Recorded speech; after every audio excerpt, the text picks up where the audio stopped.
I'm Janine Creamer. I'm decided to have my baptism in Shannon Church on 12th of October. I'm doing that weekend because it is my 5-year anniversary from my accident. So what happened is 5 years ago I have a pain bleed, and that was it was called a AVM. I was born with it, so I didn't know. It was like a ticking time bomb in my head. Oh yes, so I can go more about it later, but growing up in England with the mum is one is English and the dad is Irish. I'm the oldest for 3. I'm the oldest, and my brother is, and my sister. I am the mum for 2 amazing kids, Jack and Isabella. Jack is 25 and Isabella is 11. Life of the teenager was not good, you know, both mentally and physically. At a young age, I was struggle to sleep and sit still and cope with emotions. Yeah, but now they are recognised about it now, you know, with the diagnosis. And then it was not recognised, you know.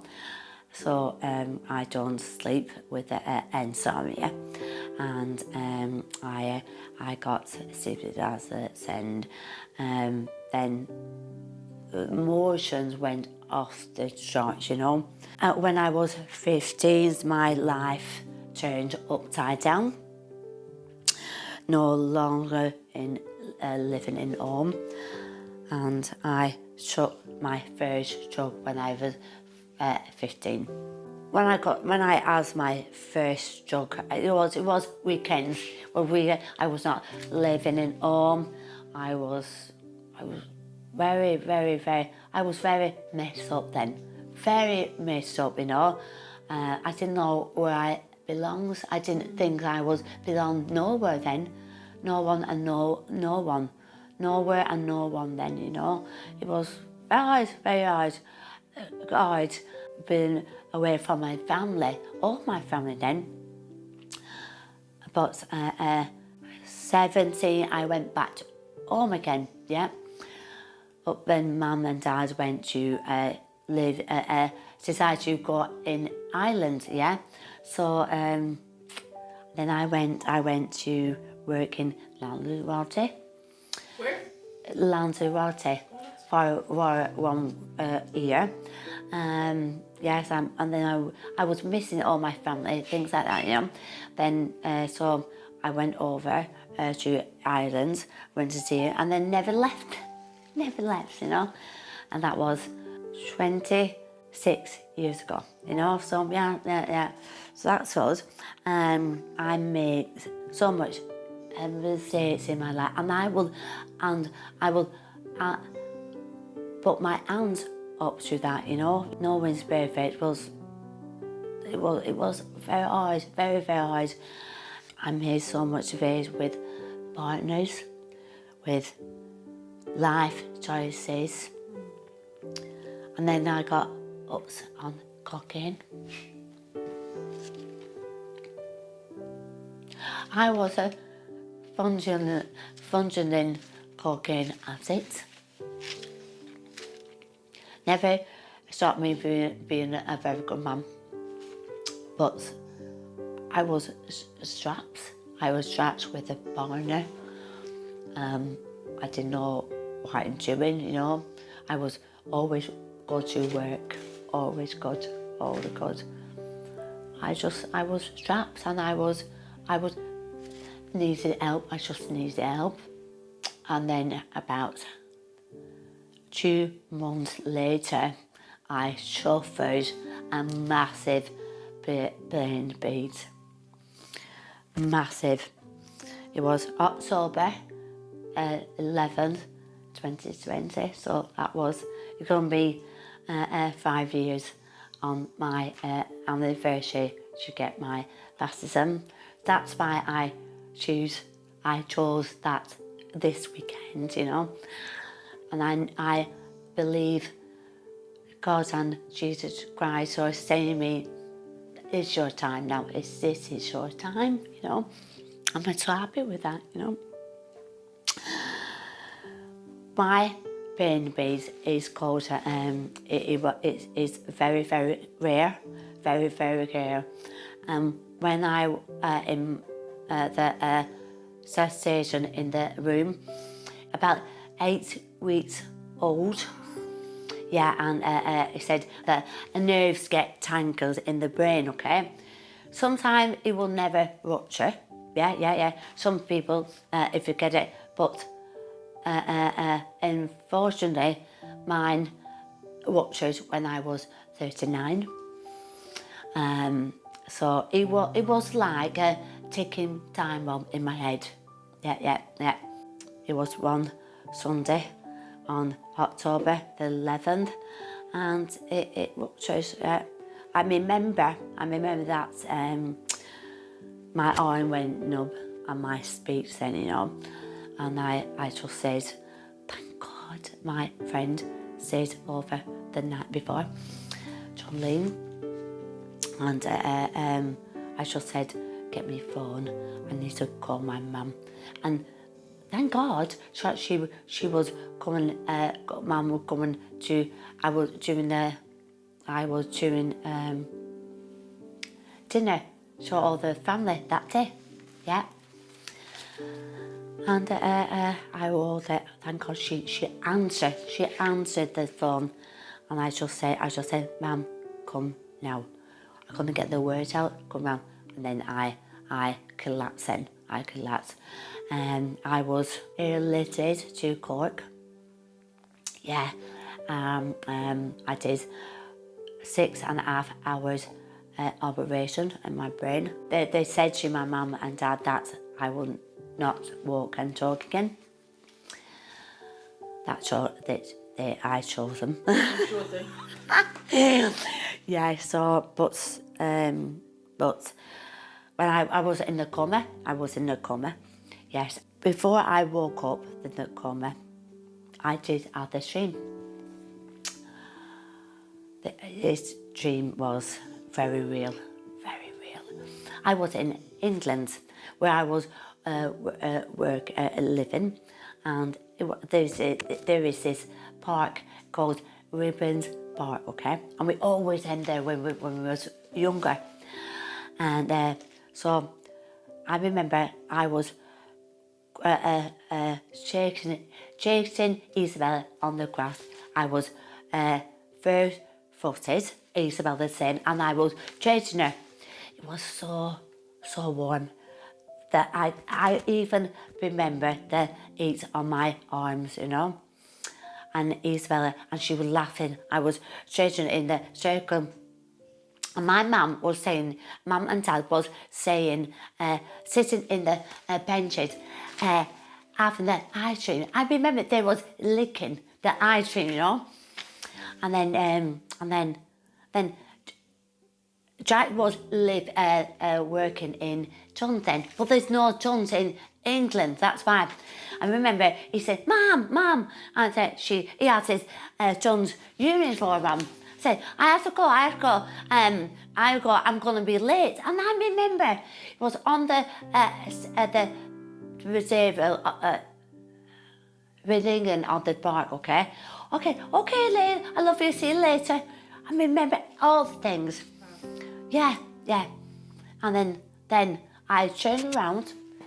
There was this beautiful, and it was glitter. It's like a glitter light, okay? And then I couldn't see. It was so bright. It was like glitter, and it was white and cream, okay?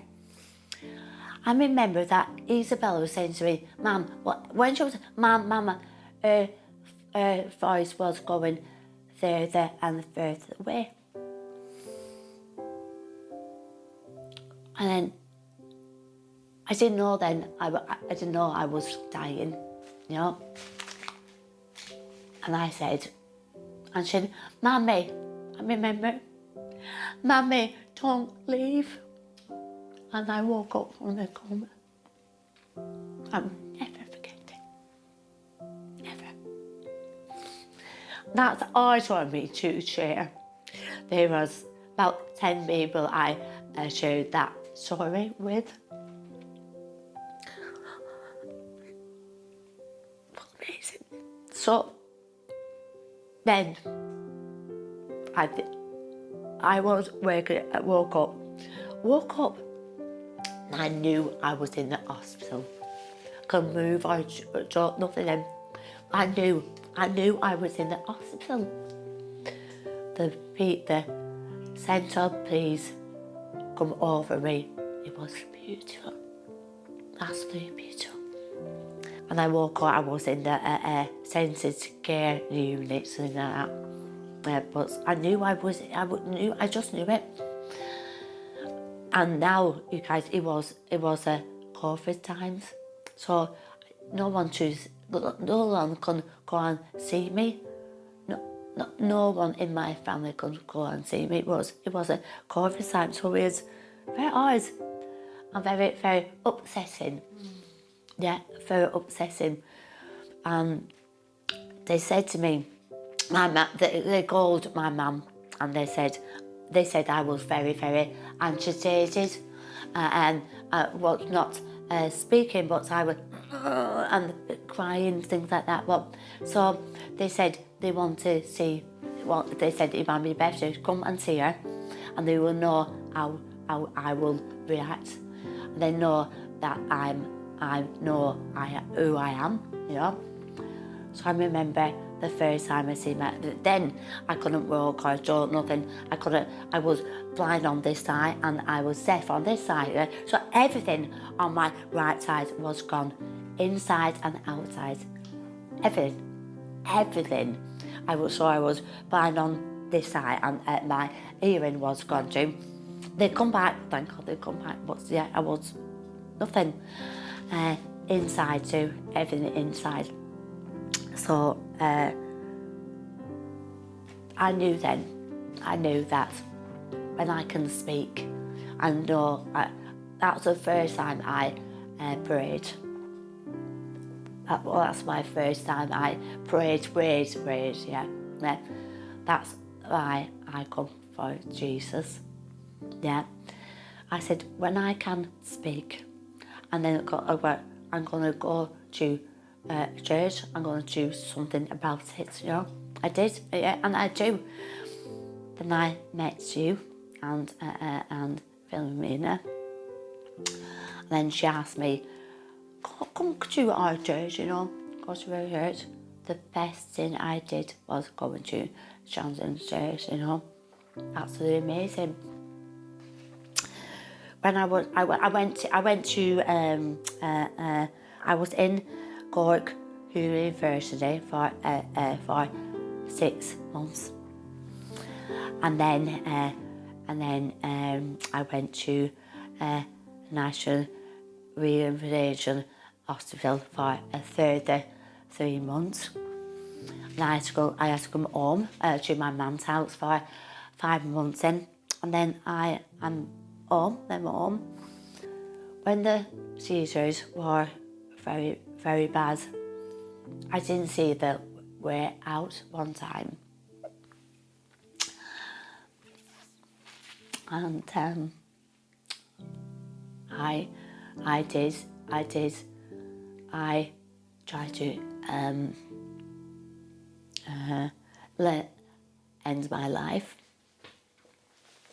Yeah, it is. That's hard to say. When you don't think about, you think that people are better off without me, you know. I was just thinking, I said, it was one time, and I said, I'm doing so much and this is not happening, you know.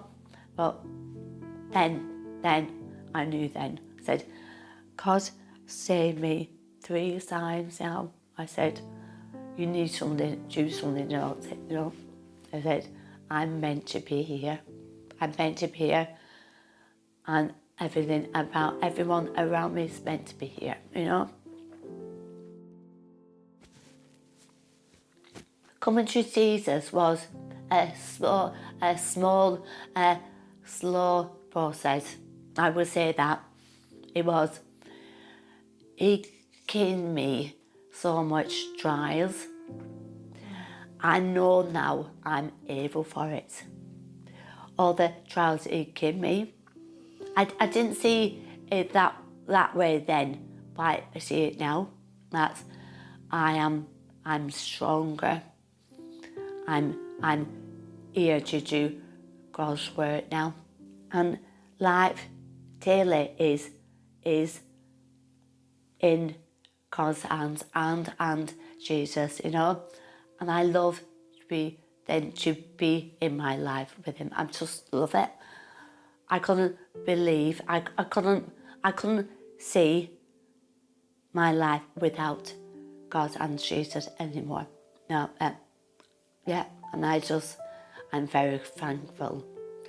Very thankful for my church, everything in the church, my family, my friends. I am.